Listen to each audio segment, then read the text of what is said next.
China's biggest political gathering is underway as the country strives to keep its economy growing.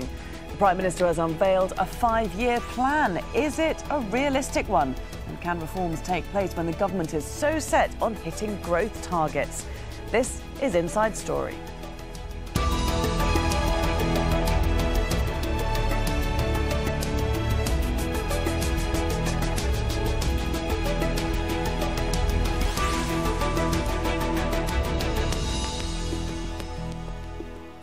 Hello and welcome to the programme. I'm Laura Kyle.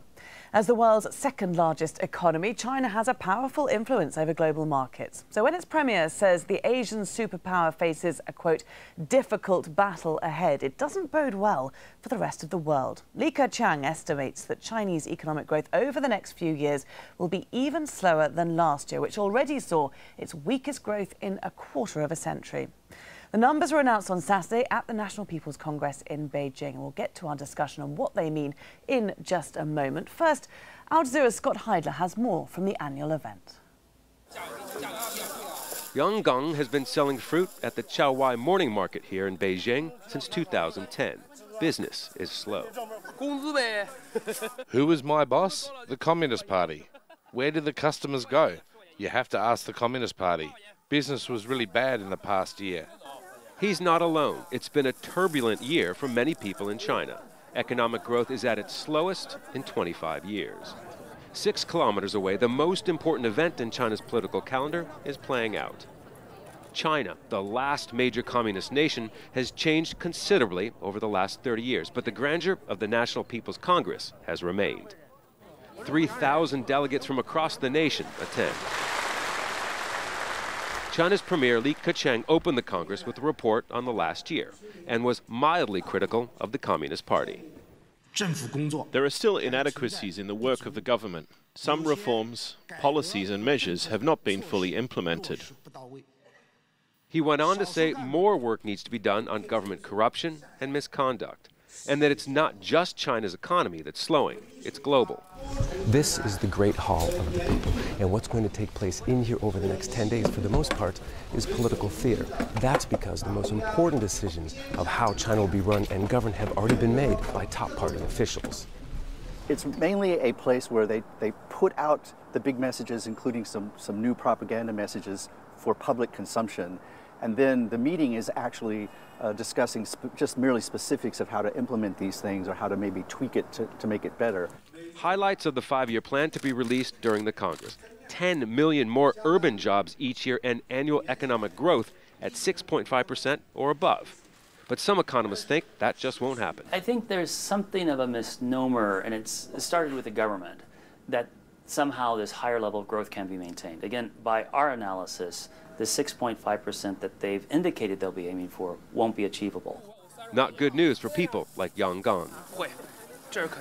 I will definitely go back to my hometown, maybe in 1 or 2 years. Beijing is too expensive and so hard to make money. But that's not the direction the Communist Party wants people going. They want more people in cities, working and spending, heading toward what President Xi Jinping calls the China Dream. Scott Heidler, Al Jazeera, Beijing.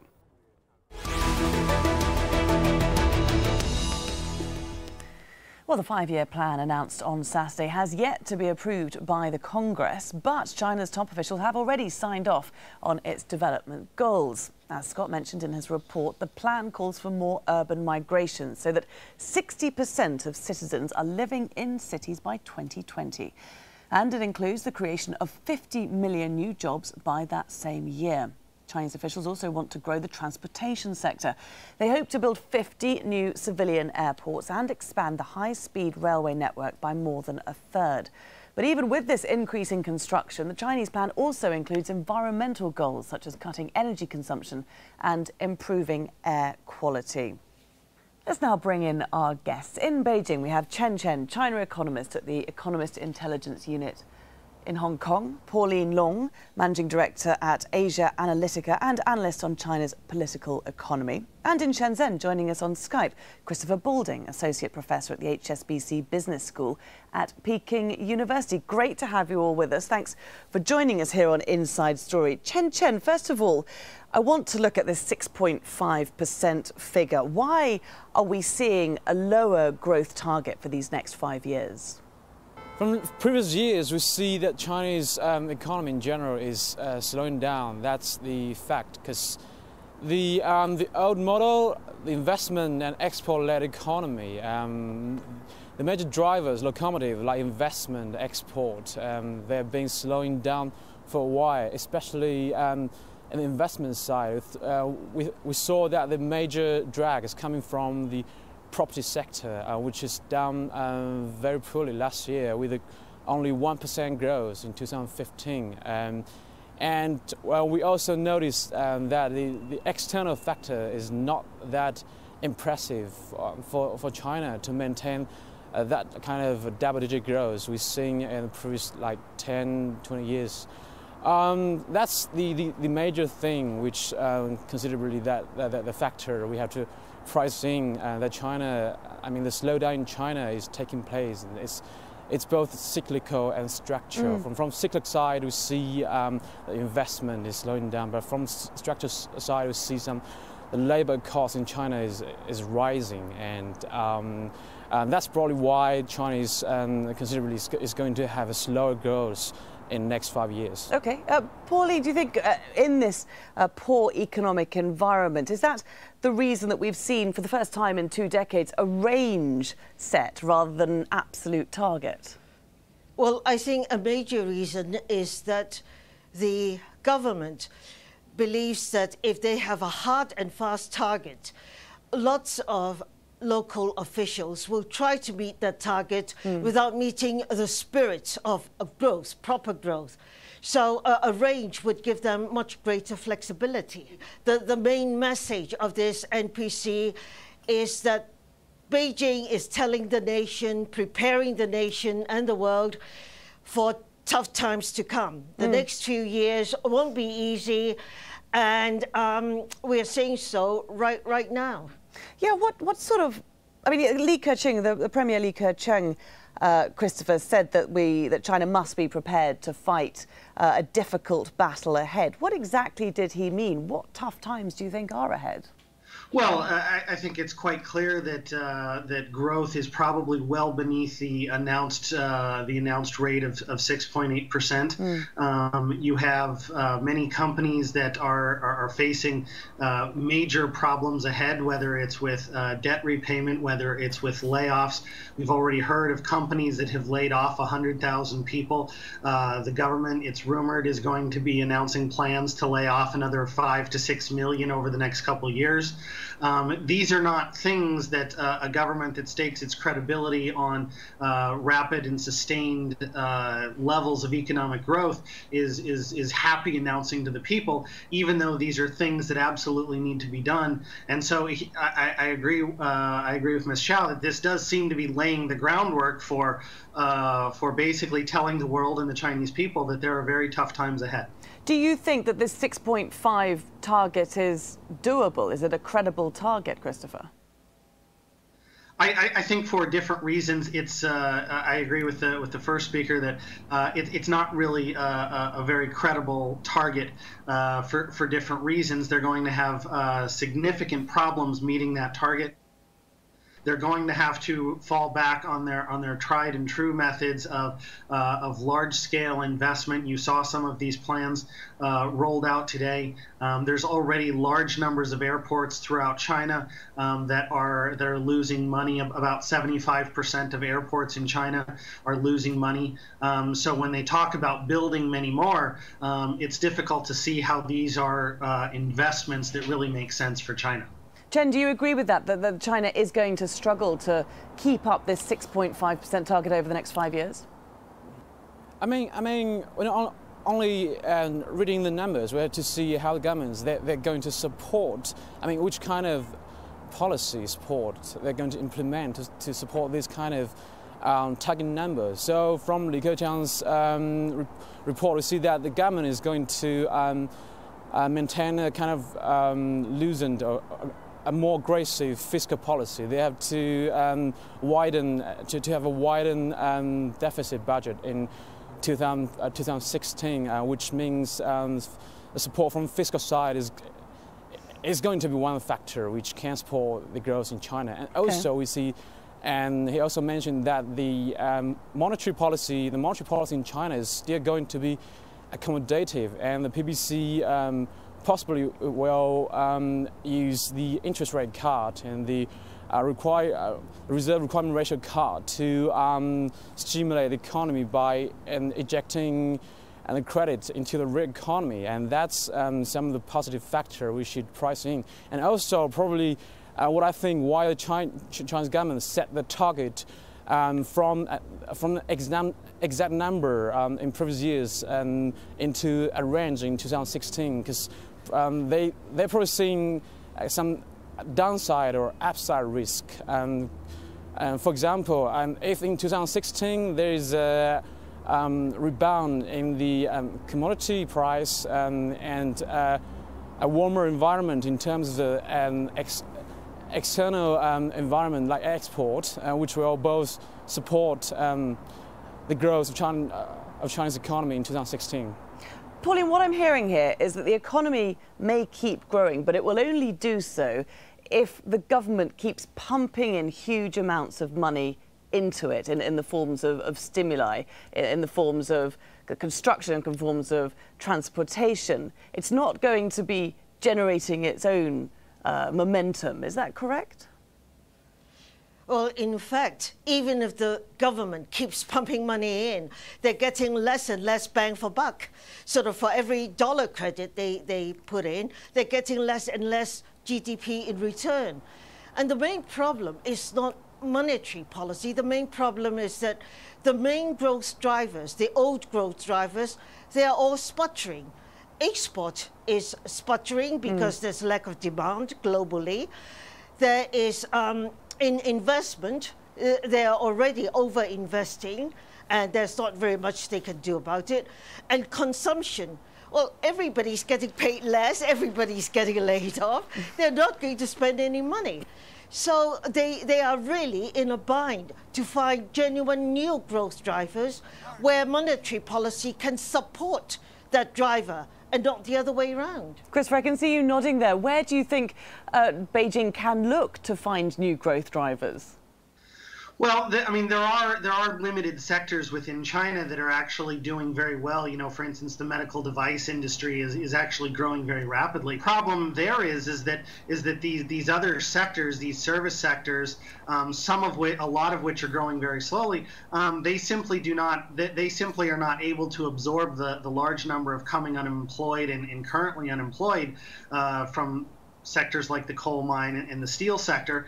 And so even sectors that are growing, they simply aren't able to absorb the unemployed. And she's completely right that when it's kind of like pushing on a piece of string. The government can keep pushing money out there, but there's so much surplus capacity throughout China. There's so many unused airports and roads right now that building more is just going to exacerbate the problem. And one of the problems is the government seems unprepared to make difficult choices at this point. You know, we talk about lowering interest rates. The only thing that lowering interest rates is going to do is put further pressure on the RMB to break its peg with the dollar. And so Beijing really has some very difficult decisions, and they're going to have to make some trade-offs between what they want to accomplish and what they're willing to sacrifice. Yeah, and you mentioned the reforms to the state-run industries, which China has pledged again and again it will do. That estimates that there's going to be between 5 and 6 million state workers laid off. Christopher, what are they going to do? Well, there has been the number that has been thrown out so far is that there's going to be a $15 billion fund set up for things like retraining and projects like that to help these 5 to 6 million workers.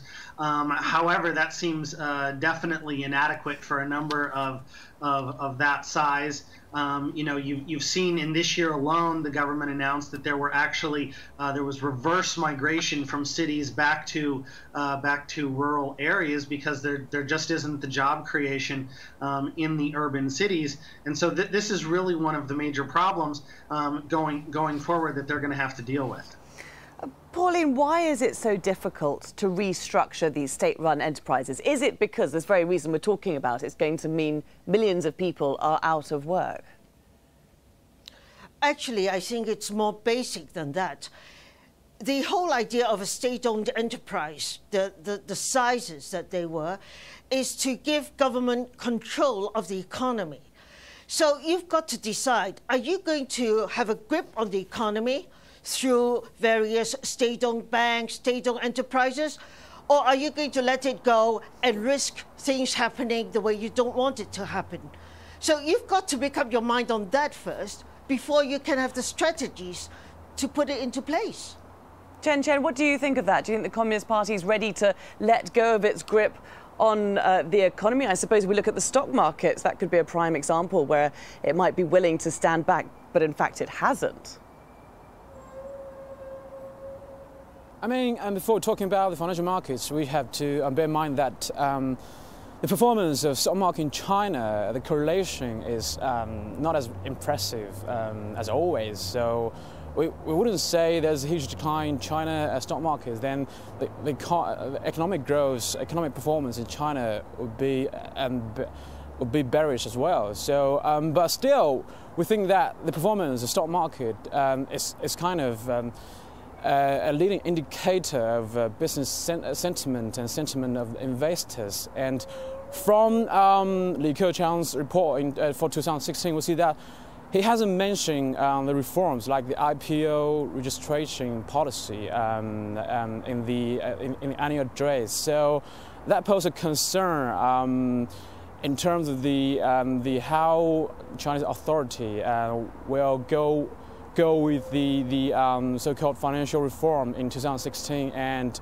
how the outlook will look like. Especially they have just changed the head of CSRC and the reading from market is the new president of CSRC is a reform-minded guy, and he's going to try to implement more aggressive reforms in his term, and probably we will see some regulatory change in terms of merge some watchdogs like CSRC, CBRC with PPC. That could be possible, and we need to wait and see and how the China authorities will respond to such a change. Yeah, it will be a big test, won't it, Pauline? Do you think we are going to see these reforms, or can we see these reforms when the government is so set on also meeting these growth targets?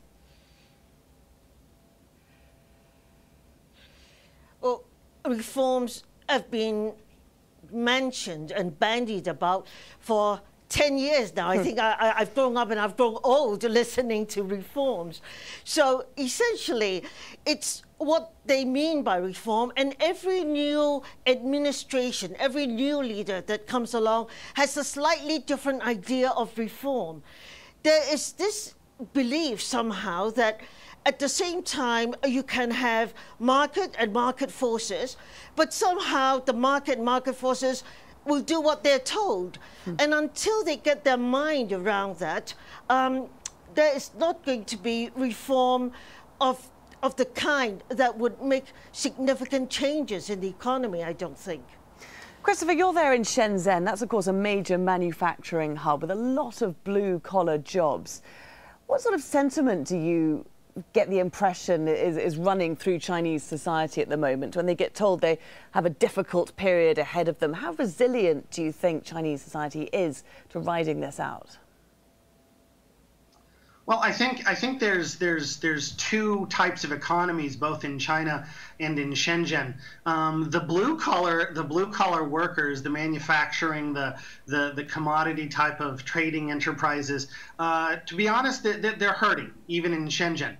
There's a lot of pain. There's people are getting laid off. People are returning to their villages. Revenue is flat in business.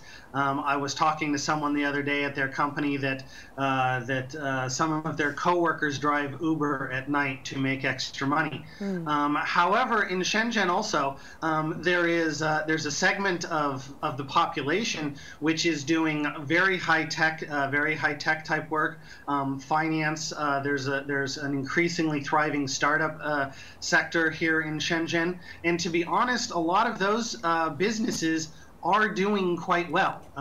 Here in Shenzhen, we have really some of the dominant tech players in all of Chinese industry, and they're truly doing world-class type of innovation.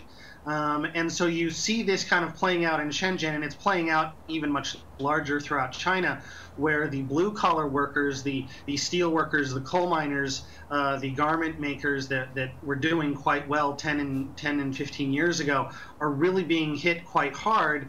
But some of these emergent sectors, which are still quite small throughout the overall economy, but they are making very big inways throughout Shenzhen, not quite yet throughout the rest of China. How long do you think before those particular industries that you're talking about will spread throughout China? Because, of course, that's what the Communist Party wants, isn't it? Very difficult to say, because Shenzhen in China and Shenzheners and people throughout China think of Shenzhen as kind of almost an island unto itself. But I think there's still a long way to go. You go outside of Shenzhen and the business culture is just very different. Here in Shenzhen, the entire ethos is, making money, when can your company go public, things like that. And you travel outside of Shenzhen, and it's simply a very different environment. I think a lot of it is just the government here feels a need to facilitate business rather than dictate business. People don't wait for the government to say, okay, you can do this, or we want this to go forward. People go out and do it, and the government facilitates things rather than allowing things. And I don't think that's a mentality that has percolated throughout the rest of China. Okay, we just got a few minutes left. I just want to take a slightly different tack and look at Premier Li Keqiang's speech, which was mildly critical of the government. I mean, it did recognise some shortcomings within the Communist Party. Chen, do you think that this signals perhaps a tiny chink of openness that we're seeing now? A new era, perhaps? I mean, Li did mention to promote some innovative methods, like to stimulating the innovative economy, like Internet Plus, like a lot of things we have seen these days in Tier 1, Tier 2 cities, like young people, the graduates, recent graduates, and people coming from overseas. They have more to be more enthusiastic in terms of the entrepreneurship. They're starting a lot of internet companies, as China is sharing, is sharing a better connected society in terms of the I'm just going to jump in, because I'd quite like to give the last word to Pauline, because we've only got about a minute left. Pauline, is President Xi the leader that China needs through these turbulent next 5 years?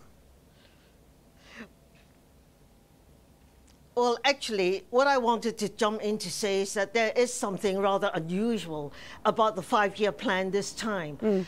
Typically, they have a target for trade, growth target, a number, 5%, 6%, whatever.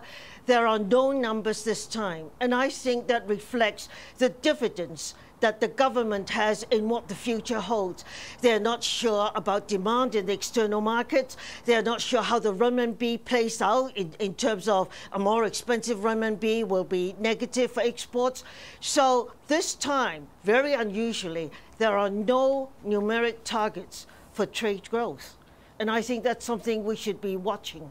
OK, and watching it we will be indeed. There certainly is a lot of uncertainty coming out of this 5-year plan and potentially the next 5 years in China. Thank you very much to all our guests for joining us for this discussion today. Chen Chen, Pauline Long and Christopher Balding. And thank you too for watching. You can see the programme again anytime by visiting our website, aljazeera.com. And for further discussion, go to our Facebook page. That's facebook.com/AJ Inside Story. And you can also join the conversation on Twitter. Our handle is @AJ Inside Story. From me, Laura Kyle, and the whole team here, bye for now.